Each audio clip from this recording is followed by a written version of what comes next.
At nightfall in the Middle Ages, darkness did not simply arrive, it conquered.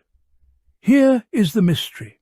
For centuries, people survived long winters without switches, bulbs or steady flames, yet their homes glowed just enough to cook, pray, work and dream. Imagine a world where a single spark could mean safety or catastrophe, where light itself was expensive, dangerous and deeply symbolic.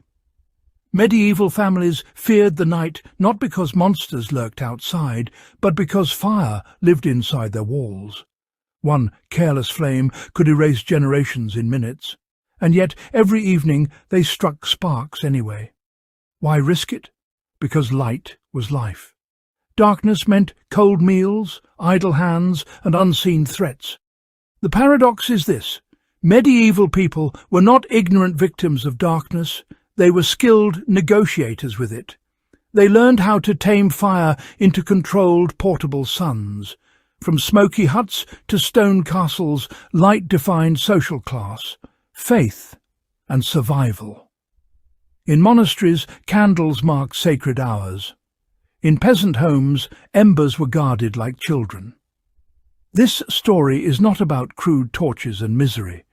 It is about ingenuity under pressure, about how ordinary people solved the nightly problem of darkness, with knowledge passed hand to hand, generation to generation, until the night itself learned to retreat. To understand how they lit their homes, step into medieval Europe as the sun sets.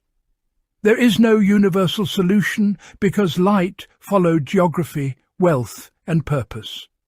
In a peasant cottage, walls of wattle and daub trapped smoke, so light had to be weak but lasting. Rushlights were common, simple reeds soaked in animal fat, glowing softly for nearly an hour. Tallow candles, made from rendered beef or sheep fat, smelled harsh and smoked heavily, but they were affordable. Beeswax candles burned cleaner and brighter, reserved for churches and the rich, turning light into a luxury. Oil lamps appeared where olives or fish were plentiful, their flames steadier, their fuel precious. Fireplaces doubled as lighting, reflecting flame off whitewashed walls and polished metal. Cities added another layer of danger.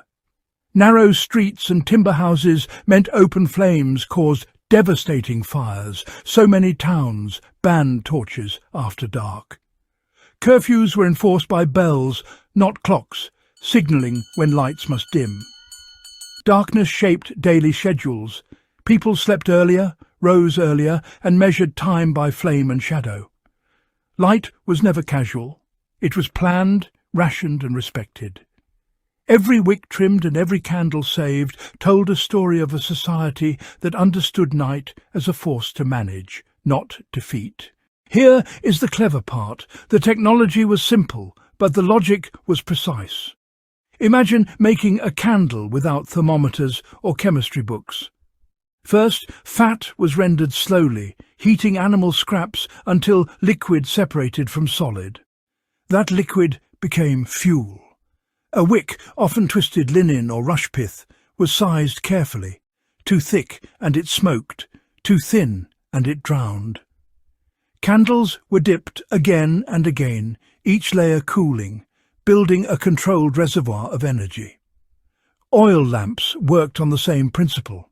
Capillary action pulling fuel upward against gravity, feeding the flame just enough to survive. Fireplaces were engineered to draw smoke upward, using chimney shape to protect lungs and preserve light. Medieval people learned through failure. Burnt ceilings taught airflow. Sooty rooms taught wick control. They discovered reflective surfaces mattered, pale walls multiplied light, dark tapestries swallowed it. They banked embers overnight in ash, keeping heat and light alive until morning, avoiding the danger of re-sparking. This knowledge was practical science, refined nightly. It spread not through books, but through watching hands at work. When electricity arrived, this logic vanished almost overnight. Switches replaced skill.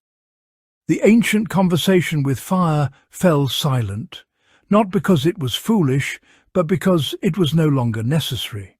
These old methods matter now more than we think. In power outages, remote travel, or survival situations, the same principles still apply. Modern camping lanterns use controlled fuel flow, echoing oil lamps. Insulated homes use light-coloured walls to reflect brightness, just as medieval plaster once did. Energy efficiency today is about minimizing waste, exactly what candle rationing taught. Imagine planning your evening knowing every lumen costs effort. You would choose tasks carefully, value daylight, and design spaces smarter. Medieval people understood passive lighting, placing windows to capture last light, arranging hearths to illuminate work areas. They taught us resilience, redundancy, and respect for energy sources. In an age of climate uncertainty, this mindset returns with urgency. Solar lamps store daylight, like embers in ash. Emergency kits revive old wisdom with new materials. Even the act of slowing down at night, of letting darkness signal rest, reflects medieval rhythms modern science now praises. Their world shows that progress is not only about brighter light, but about wiser use. The past offers a manual we forgot to read, one written in flame, shadow, and patience. Tonight, when you flip a switch, remember the centuries behind that instant glow.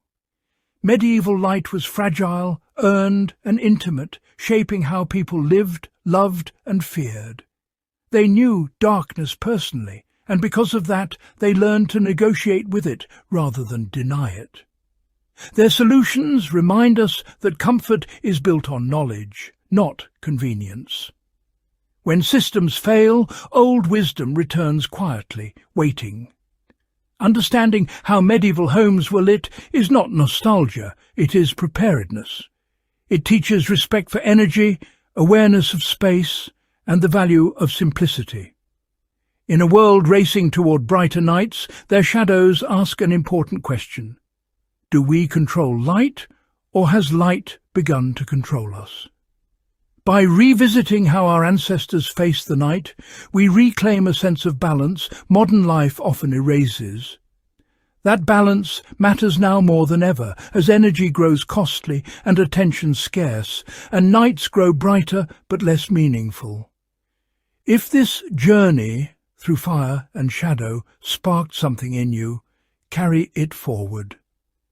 Share the story, keep learning, and remember that even in the deepest darkness, human ingenuity has always found a way to see.